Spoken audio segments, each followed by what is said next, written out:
Iniziamo con la preparazione del nostro pezzo di carne. In questo caso un taglio di reale di cavallo, del peso di circa 5 kg. Iniziamo con l'asciugarlo molto bene da eventuali residui di sangue e umidità. Per questa operazione possiamo utilizzare della normale carta da cucina. Anche se lavoriamo da casa, cerchiamo di rispettare la pulizia e le norme di igiene, indossando dei guanti per alimenti, così da non arricchire di batteri ciò che stiamo preparando. Per la seconda fase ci serve del brodo abbastanza salato preparato in precedenza.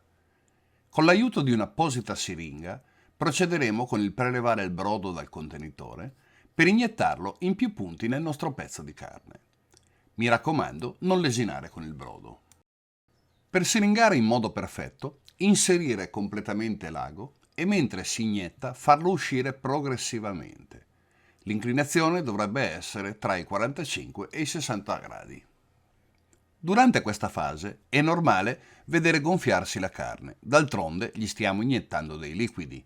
Inoltre uscirà del brodo dai buchi praticati. Per questa ragione è consigliabile utilizzare un cabaret con i bordi per non inondare la cucina. Continuiamo a siringare in vari punti. Ora procediamo con asciugare bene la carne e il piano di lavoro.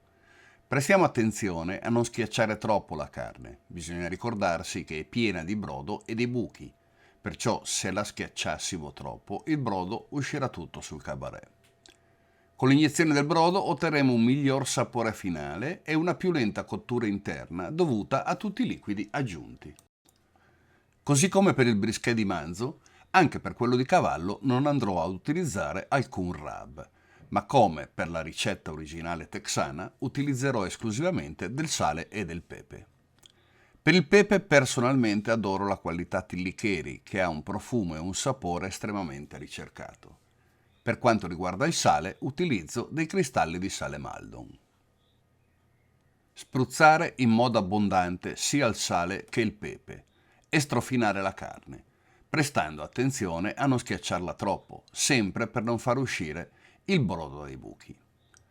Non lesinare con il sale, poiché oltre al brodo di carne, questa sarà l'unica salatura che riceverà il nostro pezzo di carne. Ora ruotiamo la carne in modo da coprire tutti i lati con la speziatura caduta sul cabaret. Il nostro pezzo di carne è pronto per la cottura. Vi ricordo che per un brisket perfetto la temperatura al cuore dovrà essere di 93 gradi centigradi. Ora non ci resta che inserire la sonda per poter monitorare la temperatura. Come si può notare, questo pezzo di carne è più spesso da un lato e quello sarà il punto dove inserirò la sonda per la misurazione della temperatura. Bene, il nostro pezzo di carne è pronto per la cottura.